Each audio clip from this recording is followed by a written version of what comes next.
Old Hollywood celebrities who had deformities and disabilities. They dazzled on silver screens across America, embodying perfection and glamour. Yet behind the spotlight lurked a secret Hollywood desperately tried to hide. Many of its biggest stars lived with physical differences that would have shocked audiences. Some were born with them, others acquired them through accidents or illness, but all paid a devastating price to maintain the illusion of flawlessness demanded by studios who saw imperfection as box office poison. Today, we pull back the curtain on the painful reality these beloved icons endured when cameras stopped rolling. But here's what will truly shock you. The studios didn't just hide these conditions, they weaponized them. Many stars endured torturous treatments that today would be considered medical abuse. Some were subjected to experimental procedures without full consent. Others were forced to perform despite excruciating pain, their suffering dismissed as artistic temperament when they dared complain. Most disturbing of all, the same publicity departments that concealed these conditions often exploited them privately, using a star's desperation to hide their disability as leverage to control every aspect of their lives. The real story isn't just that these celebrities had physical differences, it's that their vulnerability became another asset for studios to manipulate, creating a prison of secrecy from which many never escaped. Before we dive deeper, here are 5 shocking facts that reveal the brutal reality behind Hollywood's facade of perfection. MGM maintained a dedicated correction department focused solely on fixing physical flaws in contract players. At least 6 major studios had physicians on retainer who performed unregulated cosmetic procedures on studio lots. Judy Garland's iconic ruby slippers had orthopedic inserts to correct her leg length discrepancy, never acknowledged publicly. Howard Hughes developed special bras with hidden structural supports for actresses with spinal issues. Contract stars underwent mandatory quarterly physical assessments, where even minor differences could lead to suspension without pay until corrected. Now, let's explore the most stunning cases that Hollywood never wanted you to see. Number 1, Rita Hayworth, the shocking transformation. Columbia Pictures didn't just discover Rita Hayworth, they literally created her through painful procedures that erased her ethnic identity. When studio head Harry Cohn first saw Margarita Cancino, he declared her unmarketable with her Spanish features and low hairline. What followed was Hollywood's most extreme makeover, one performed without anesthesia. Week after week for over a year, she sat with a towel clenched between her teeth as electric needles burned her scalp inch by inch, rewriting her heritage one hair follicle at a time. The electrolysis raised her hairline by over an inch, erasing the feature considered too ethnic for American audiences. Blood often soaked through her blouses during these sessions. She never spoke of the pain publicly. "When I go to bed, I wait for the scabs to heal before I can sleep on that side," she confided to a makeup artist who noticed her wincing during touch-ups. Beyond the visible changes, Hayworth suffered from uneven legs of different lengths. Every glamorous high heel you've seen her wear contained hidden orthopedic modifications. Her left shoe built up nearly an inch higher than her right. Dance sequences that looked effortless required her to perform through searing hip pain as her body compensated for the imbalance. The psychological toll was even greater than the physical one. Studio handlers conditioned her to deny her own heritage, coaching her to respond with confusion if anyone asked about her Spanish background. "They made me ashamed of who I was," she later told her daughter. "They said no one would desire a Spanish girl." The ultimate irony? After transforming herself through agonizing procedures to become America's dream girl, Hayworth discovered that escaping her manufactured image was impossible. "Men go to bed with Gila," she famously lamented, "but wake up with me." Number 2, Lon Chaney Sr., the self-inflicted tormentor. The man of 1,000 faces achieved his transformations through self-imposed torture that permanently damaged his body. Born to deaf parents, Chaney's extraordinary facial control came from communicating in sign language from infancy. But his most extreme transformations went far beyond expressive skill. They involved brutal physical distortion that shocked even hardened film crews. For The Hunchback of Notre Dame, Chaney didn't just wear a hump, he created a 70-pound concrete and metal apparatus that crushed his torso and internal organs. The pain was so severe that he could only wear it for 10 minutes at a time before assistants had to help remove it so he could breathe. His spine never fully recovered. "I found him vomiting blood between takes,"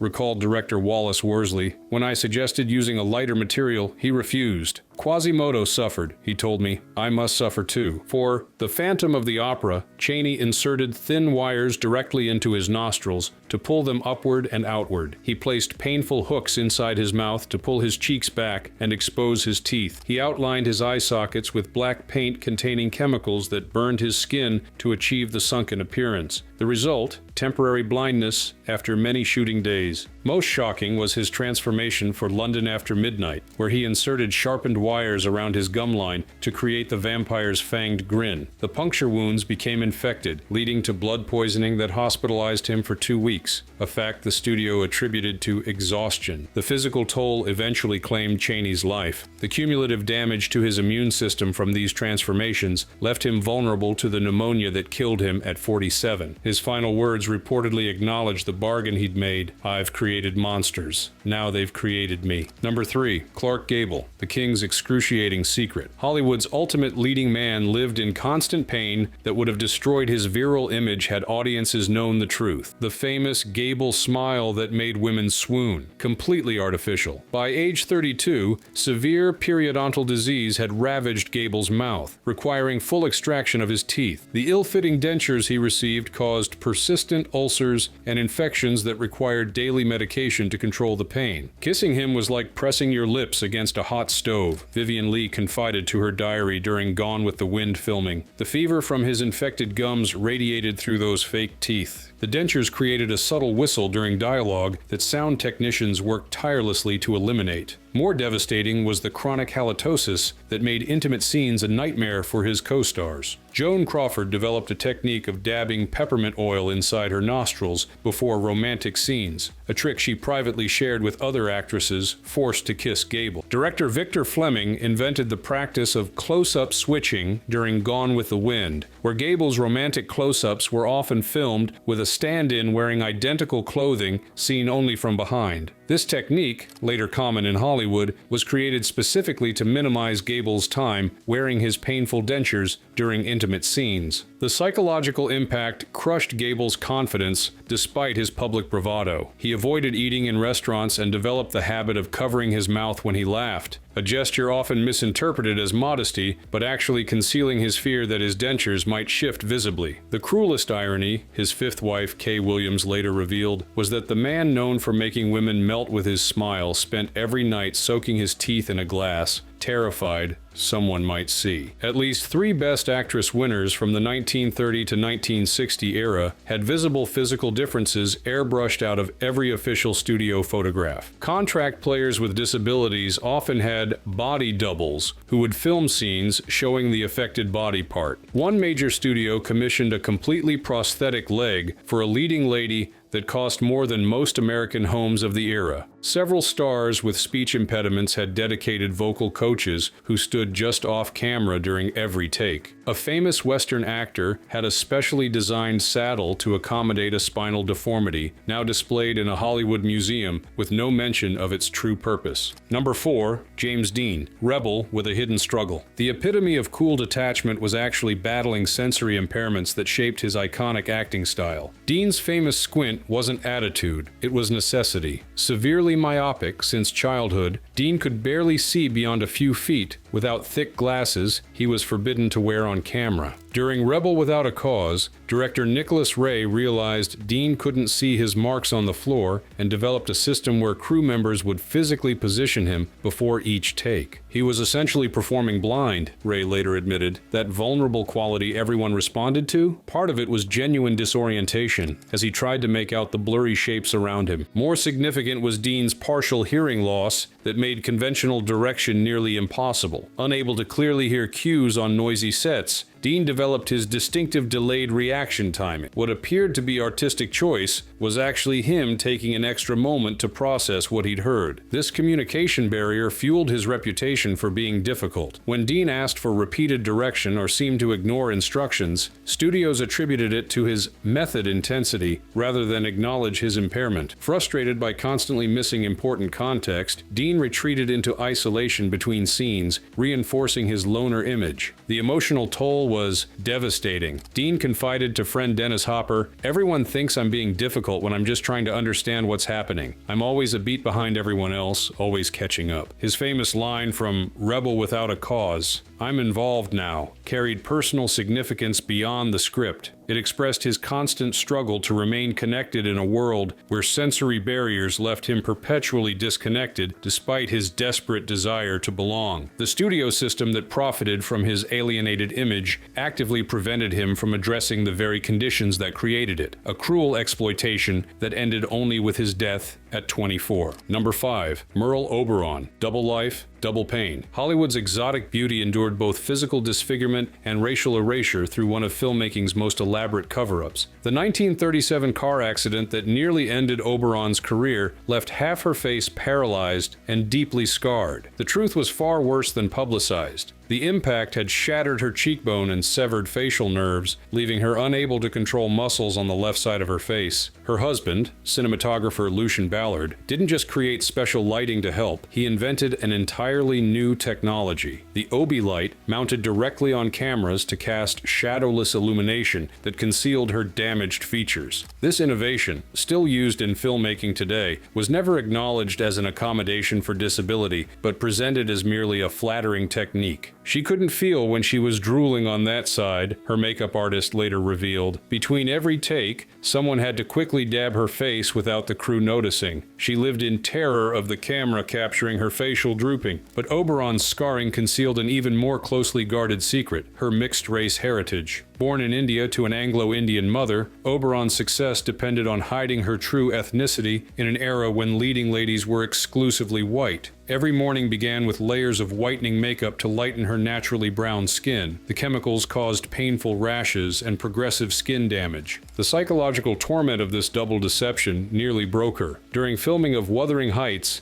she suffered a nervous breakdown after director William Wyler demanded brighter lighting that would have revealed both her scarring and her actual skin tone. Production halted for 3 days, while studios invented a story about exhaustion. The ultimate tragedy came when visiting her birthplace. Arriving in Bombay for a film, Oberon was confronted by relatives eager to reconnect with their famous family member. She denied knowing them, standing by her fabricated Tasmanian origins even as tears streamed down her face. The trauma of publicly rejecting her own blood haunted her until her death. "I don't know who I am anymore," she confessed to her final husband. "The face in my mirror isn't mine, and neither is the history they've given me." Number 6. Gene Tierney, Beauty Blinded. Hollywood's perfect face masked sensory challenges that made her every performance a triumph over invisible disability. Tierney's severe color blindness wasn't just an inconvenience. It fundamentally altered how she experienced her world. Unable to distinguish red from green, she navigated film sets like minefields of potential embarrassment. Costume fittings became exercises in humiliation as designers discussed color palettes she couldn't comprehend. "I learned to recognize fabrics by touch and to memorize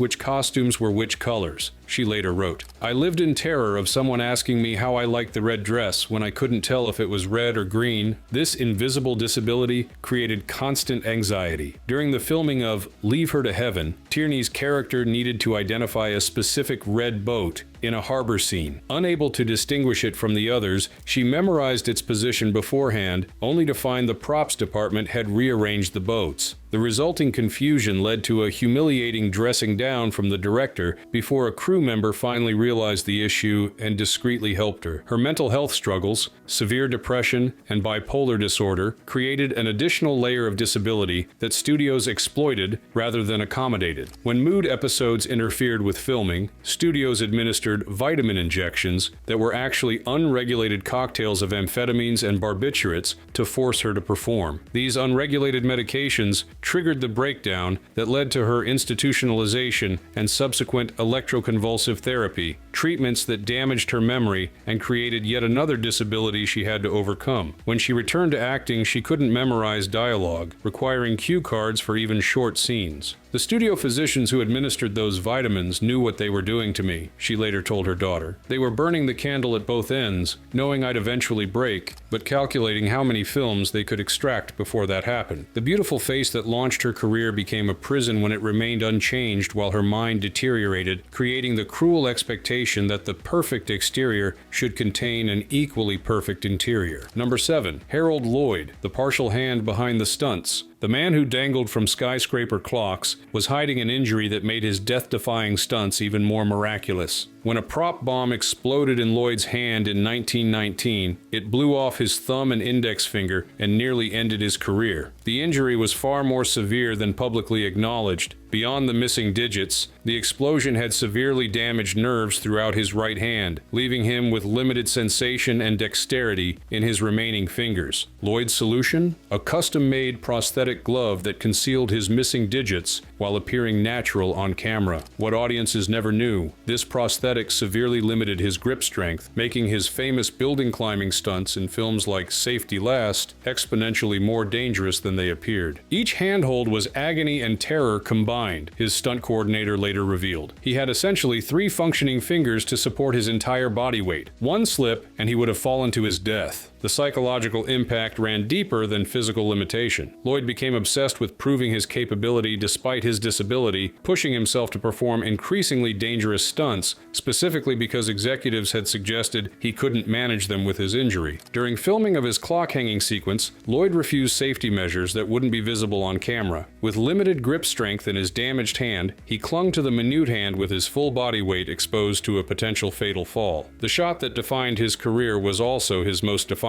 statement about his disability. The studio wanted to retire me to directing after the accident, Lloyd confided to a colleague. Every time I dangle from a building, I'm showing them and myself that I'm not diminished. I'd rather fall to my death than be shelved because of my hand. The prosthetic glove itself became a source of physical suffering. Made of restrictive materials that didn't breathe, it caused painful skin infections and restricted circulation during long shooting days. Yet removing it was unthinkable. His contract specifically forbade being photographed without it, with substantial financial penalties for exposing his disability. Lloyd's determination to conceal his injury extended beyond professional pride. It was economic survival. Insurance companies refused to cover performers with known disabilities, making the revelation of his missing fingers potentially career-ending in an era before disability protection laws. One beloved musical star had a specially designed camera dolly that could follow her while hiding her leg brace. A famous swashbuckling actor performed most stunts left-handed after a right shoulder deformity was surgically concealed but remained painful. Studio contracts from the 1930s to 50s included clauses allowing immediate termination if a physical defect becomes visible to the public. At least 2 major actresses had special dialogue coaches, not because of accents, but to help with speech impediments. One leading man had all his dialogue re-recorded by another actor due to an uncontrollable stutter, a fact kept secret for 50 years. Number 8. Bela Lugosi, Dracula's Real Pain. The definitive Count Dracula performed through physical agony that shaped his iconic portrayal. Lugosi's famous stiff-legged vampire walk wasn't an artistic choice. It was the only way he could walk without collapsing in pain. Severe sciatica from World War I injuries left him with nerve damage that made normal movement excruciating. Each scene was performed through waves of pain that required increasing doses of morphine to control. Between takes, he would grip the set furniture until his knuckles turned white, recalled a crew member from Dracula. The moment the director called cut, assistants would rush in with his cane and medication. Then he'd compose himself and transform back into the untouchable Dracula when cameras rolled again. His thick, Hungarian accent, which became his trademark in lines like, "I never drink wine," masked a more significant speech challenge. Lugosi had suffered a traumatic brain injury during the war that affected his language processing. His method of coping, memorizing phonetically, created his distinctive halting delivery that became synonymous with Dracula. Most debilitating was his severe myopia. Lugosi was legally blind without thick glasses he couldn't wear on camera. His famous hypnotic stare came from straining to focus on faces he could barely see. The combined effect of pain medication and visual impairment made navigating sets treacherous. He frequently injured himself walking into props he couldn't see. Universal Studios exploited rather than accommodated these conditions. Executives recognized that Lugosi's painful movement and intense focus created a uniquely unsettling screen presence that perfectly suited horror roles. Rather than acknowledging his disabilities, they marketed them as brilliant acting choices, leaving Lugosi unable to reveal the true source of his distinctive performance style. The studio's callousness reached its peak during Dracula filming when executives refused to adjust shooting schedules despite Lugosi's obvious suffering. Director Todd Browning finally intervened after finding Lugosi unconscious from pain between scenes, demanding schedule modifications the studio reluctantly granted. The morphine initially prescribed for legitimate pain management eventually led to the addiction that devastated his later career. Yet even as his health deteriorated, Lugosi maintained dignity about his conditions, once telling a young fan who asked about his distinctive walk, "The monsters I play suffer physically. I understand their pain." Number 9. Katharine Hepburn, the trembling queen. Hollywood's aristocratic icon built her career while battling a neurological condition that threatened to destroy it. Hepburn's essential tremor began in her early 30s, progressive neurological trembling that affected her head and hands. Rather than acknowledge this condition, MGM executives accused her of nervousness and unprofessionalism when her hands shook during crucial scenes. Her adaptation was ingenious. Hepburn developed her distinctive speaking style, clipped, rapid delivery with unusual emphasis patterns, specifically to distract from her head tremors. She pioneered the use of pockets in women's costumes to hide hand tremors and created the fashion trend of high necklines and scarves to brace her neck, reducing visible trembling. "Watch any Hepburn film with the sound off," suggested her longtime cinematographer. "You'll see how she's constantly in motion. That wasn't acting choice but necessity. If she kept moving purposefully, the involuntary movements became invisible." Director George Cukor became her greatest ally, developing filming techniques that accommodated her condition while enhancing her performances. He introduced more movement into scenes, used specific camera angles that minimized tremor visibility, and fought with studios to allow longer takes so Hepburn could find her rhythm without constant starts and stops that exacerbated her symptoms. The emotional cost was tremendous. Hepburn's famous independence stemmed partly from necessity. She refused dinner invitations and social events where her tremor might become obvious. Her reputation for being difficult originated from her insistence on specific accommodations she couldn't explain without revealing her condition. "I'm not eccentric," she confided to Spencer Tracy. "I'm strategic. Every choice I make is about controlling what people see." Most painfully, studio executives used her condition as leverage, threatening exposure when she demanded better roles or working conditions. This exploitation contributed to her 5-year absence from Hollywood after being labeled box office poison, a period when her tremor worsened without the stress of concealment. Hepburn's triumph over this condition while building one of Hollywood's most distinguished careers represents an extraordinary feat of adaptation. The very mannerisms audiences came to love, her distinctive speech patterns, elegant neck scarves, and energetic movements were all strategies to conceal a disability that industry insiders cruelly suggested would make her unemployable. Number 10. Lionel Barrymore, wheelchair breakthrough. The beloved character actor's disability became the first openly acknowledged physical difference in Hollywood, but only after studios had no alternative. Barrymore's severe arthritis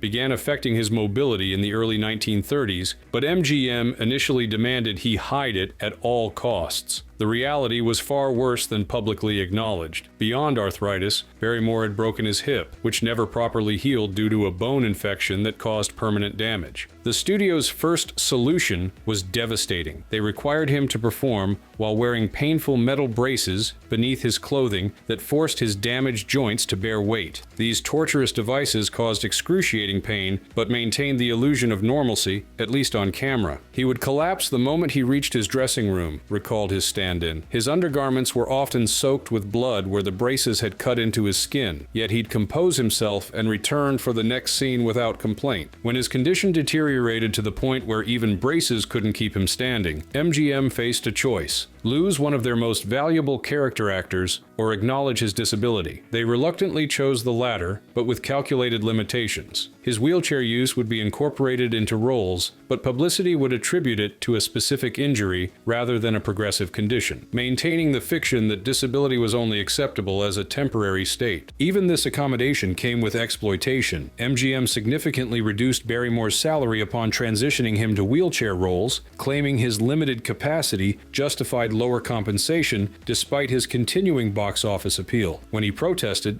executives threatened to suspend him without pay, knowing his medical expenses left him financially vulnerable. The psychological impact was complex. While relieved to finally work without hiding his condition, Barrymore struggled with being Hollywood's token disabled performer. Directors often treated him as fragile or incapable, overlooking his extensive classical training in favor of having him play one-dimensional characters defined solely by their wheelchair use. His most famous role as Mr. Potter in It's a Wonderful Life represented both progress and pigeonholing. His disability was visible on screen, but explicitly linked to villainous character traits, reinforcing harmful stereotypes, connecting physical difference with moral corruption. Despite these challenges, Barrymore's visible presence in major films created a crucial precedent. He became the first Hollywood star to openly continue his career with a mobility disability, creating visibility that, while imperfect, challenged the industry's obsession with physical perfection and opened doors that had previously been firmly closed. These 10 stories from Hollywood's golden age reveal not just individual courage, but an entire system built on exploitation of vulnerability. Behind the glamorous facades projected on screens across America existed real people navigating pain, limitation, and psychological trauma, while creating performances that defined American culture. The physical toll was matched only by the emotional one. Imagine living in constant fear that your disability might be exposed. Knowing such exposure could instantly end the career you'd sacrificed everything to build. Imagine performing through excruciating pain while being told your discomfort was insignificant compared to the studio's investment in your image. Imagine watching your distinctive adaptations to disability being praised as artistic choices